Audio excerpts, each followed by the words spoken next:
Well, thanks for joining me, Congressman Thomas Massie, the chairman of the House Second Amendment Caucus. We're here this morning because we wanted to talk about a bill that's going to be in the Judiciary Committee tomorrow, and the Democrats just sprung it on us. It's House Resolution 7910 by Democrat Congressman Denny Heck of Washington. And I think you were surprised by it as well? Yeah.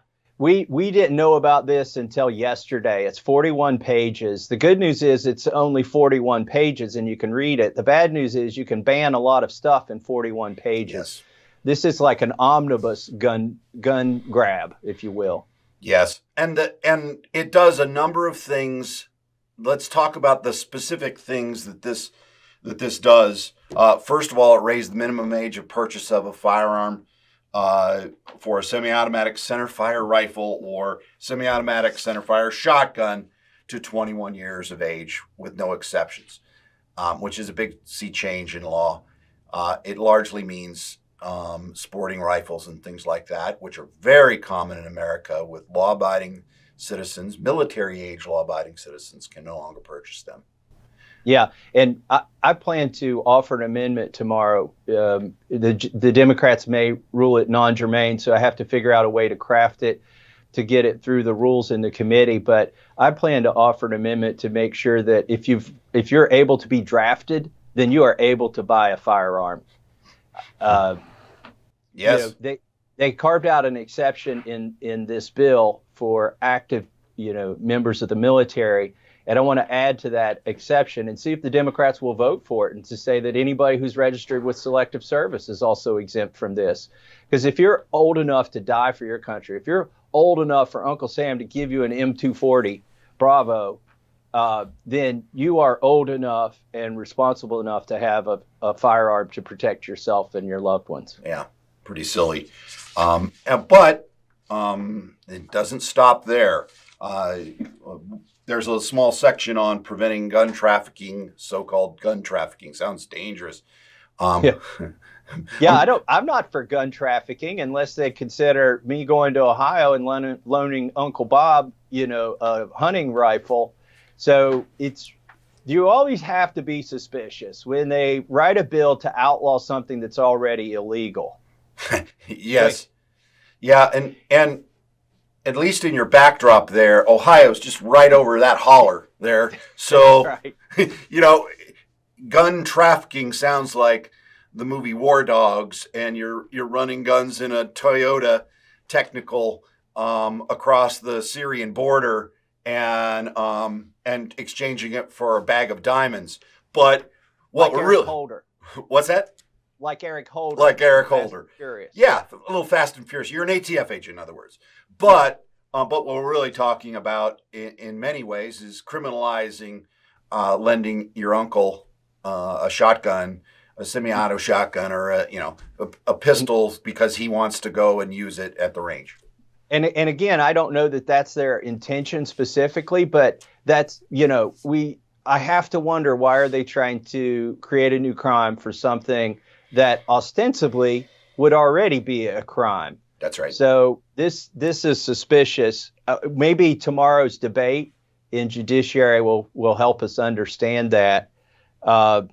Maybe it's tied to the next title in this bill, right, which is basically, since the beginning of our country, it's always been your right to make your own firearm.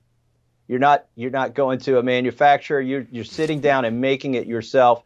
They are now basically trying to ban that right for now and forever forward. They would call this the ghost gun ban, but it would be, for instance, I think it would cover 80% lowers. It would cover probably not just 80% lowers, but 0% lowers. They don't want anybody to homemade do it. Firearms. Homemade firearms, exactly. Whether it's 3D printed or machined or whatnot. Which homemade firearms are why we're a country. The Pennsylvania, the Kentucky rifles were homemade firearms, every single one of them, and they were all unique. They weren't manufactured in some massive plant. So I know you'll appreciate the Kentucky rifle reference. Yes. When people say that you should be able to own, like that the colonists were able to own military equivalent rifles, I'm insulted. The Kentucky rifle was far better than the military Brown Betts issue at the time. Yes, it was. That the British were receiving. Rifled and far more accurate. So, but we're getting nerdy about this. This illustrates the fact that you, unlike most members of Congress, even Republicans, are an actual gun person. And unlike this holler back here, there may have been a few lowers finished on this farm. Oh, wow. Before the boating accident. Yes. But boating accident. When I tried to cross the Ohio River. and surprisingly, they all fell out. Yes. You survived. But, safe storage laws. So this is so-called safe storage laws. I call them unsafe storage laws. This is lock up your guns so that when you need them, you can't reach them.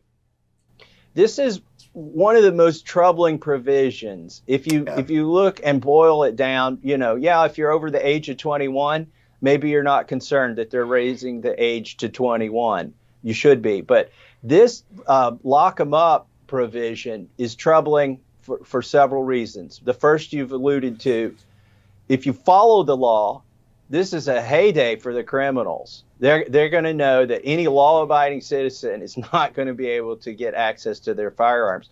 But it's troubling more so than that because it gives the government the ability to confiscate your firearms if they deem that you haven't stored them safely. And they use terms like in a spot a reasonable person would expect is safe. Okay, what's a reasonable person? Is that Nancy Pelosi? Because she doesn't think any gun is safe or any location would be safe. Right. So this is really troubling.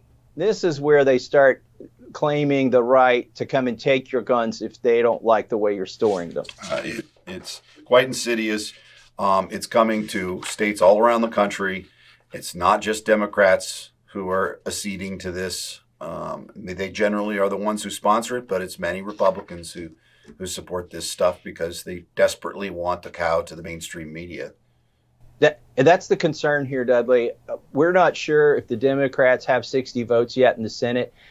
I can tell you that this bill, in spite of the valiant efforts on our behalf in judiciary to keep it from coming out of committee, is going to probably make it out of committee. It's going to go to the floor of the House. Pelosi has the votes. This is their last-ditch effort before the midterms. And they may have the votes in the Senate. There may be enough. We need Republican senators to get to the 60-vote threshold in the Senate. Well, we're not done. We're not done with all the details yet, though. Right. Before we start getting on to the process, the Title V of this bill is closing the bump stock loophole. Is something that has already been done under the previous administration, and I don't like bump stocks. I don't own one. I would never own one. You and I both own real machine guns. But I don't want to ban it. It's a required part. Well, and also the ATF has issued letters and guidance saying that they're legal, et cetera, et cetera. The whole impetus behind banning bump stocks is an event, a tragic event that happened in Las Vegas. Yet we don't have all the details from that. I suspect there were fully automatic, not bump stocks, but fully automatic weapons that had been converted. I don't believe that somebody fired, almost 100 rounds without a jam or a hiccup, and it sounded like a metronome. And in fact, I just think I don't think they it was are. bump stock either. It's a bad precedent. I don't own a bump stock, like you said. Why would I have one when you got the real thing? But but this provision, like you said, it's already been done. It's already been banned. This isn't the worst provision. I think the next one is one of the worst, the final provision, yes. Title VI in this bill. We've seen this before in 1994. It's a ban, although this one is much worse. This is a ban on large capacity feeding devices. And by large capacity, their definition includes a lot of pistol magazines, because anything that holds more than 10 rounds is large capacity. Now, in 1994, they allowed all of the ones that existed to be bought and sold and transferred. This is different. They are saying in this ban that the magazines you have are grandfathered in, but if you try to transfer them, straight to prison. So they are going to ban the transfer and sale of any magazine that can hold more than 10 rounds. This is a very troubling provision. And of course, they use the term large capacity. I think both of us would term a 15-round magazine in a AR-15 as the bare minimum capacity, or standard capacity magazines. They're banning standard capacity magazines. What's the standard mag size for an AR-15? 30 rounds. Yeah. It used to be maybe 20 or 30 rounds, but we wouldn't consider that. A Beta C mag is large. We're going to talk about large capacity. Which I think a large capacity, but this, and it's not just AR-15s, it's not just rifles. We're talking about handguns, and a double stack magazine and a handgun. If they couldn't hold 10 rounds or more, they wouldn't go to the trouble of doing it. Yeah. So I agree with you. That's the most insidious, that and the safe storage side of things. But raising the minimum age is a huge, massive step against a large portion of our country. And it surprised me that the Democrats, instead of going piecemeal, would actually bring a bill for markup and get the votes and bring it onto the floor with something this broad implications all wrapped up into one. And they're doing it during a recess week, which I don't know why the timing of it is such. They could do it next week, but instead they're calling everybody back. Of course, most of them will just Zoom into this meeting. Isn't that convenient? They can take away your constitutional rights and not even show up for work. They're going to do it in a Zoom conference. Well, I know a third-rate grandstander who might challenge that. So yes. I'm getting on an airplane tomorrow morning, and I am flying there. And if there's one person in that hearing room, Thomas Massie is going to be there. Now, I know that Jim Jordan will be there and several of my colleagues. I don't know how many Democrats will be there. Presumably, Nadler will have to be there to officiate this hearing. He's the chairman of Judiciary.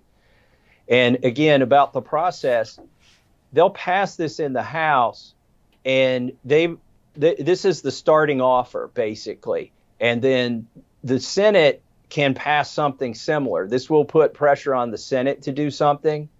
And the Senate may pick and choose from this and do a scaled down version, or they may add to it. They may roll in red flag laws and make this like a bigger omnibus type bill, because those red flag law bills have already, don't forget, those have already passed the House. Yeah. Those are sitting in the Senate. And this is just going to put more on the palette, more on the menu for the senators to choose from if they should be able to get 60 votes. Now, my big concern is that it goes to the Senate, and we know right now that Senator Mitch McConnell has instructed Senator John Cornyn of Texas to negotiate with the Democrats and negotiate with Connecticut Congressman Chris Murphy, or Connecticut Senator Chris Murphy, and on gun issues to respond to last week's tragedy in Texas. And what could go wrong, Congressman? Yeah. What could go wrong with that? Well, I don't know why we should come to the table to negotiate our rights away. I've got a bill that's actually responsive to the tragedies we've seen. It's called the Safe Students Act. Yes. And it would repeal the 1990 Gun-Free School Zone Act.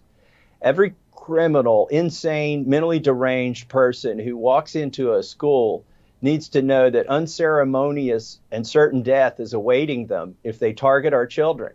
And repealing the Gun-Free School Zone Act would do just that. It would put the element of surprise, the advantage, back for the people who are defending our kids instead of the attacker. So that's something that they would do if they were serious about this. I also have another bill that would actually lower the age to purchase a handgun from 21 to 18.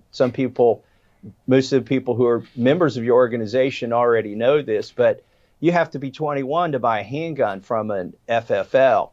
And I think if you're old enough to vote, then you are, and you're old enough to die for your country, then you are old enough to own a handgun for personal protection or any other reason you so choose. That's right. In fact, we have petitions for both of those bills on our website on gunrights.org. And we've been pushing that. In fact, we've started a renewed push when your office sent out a news release about the Safe Students Act. I'd like to talk to you more about that, but I want to focus everyone's attention tomorrow on the Judiciary Committee. And thank you, Congressman Thomas Massie, for joining us. And everybody, make sure that you call into that Judiciary Committee, call the members, and then call Senator Mitch McConnell and tell him no deals on this gun control. Thank you. Thanks for getting the word out, Dudley.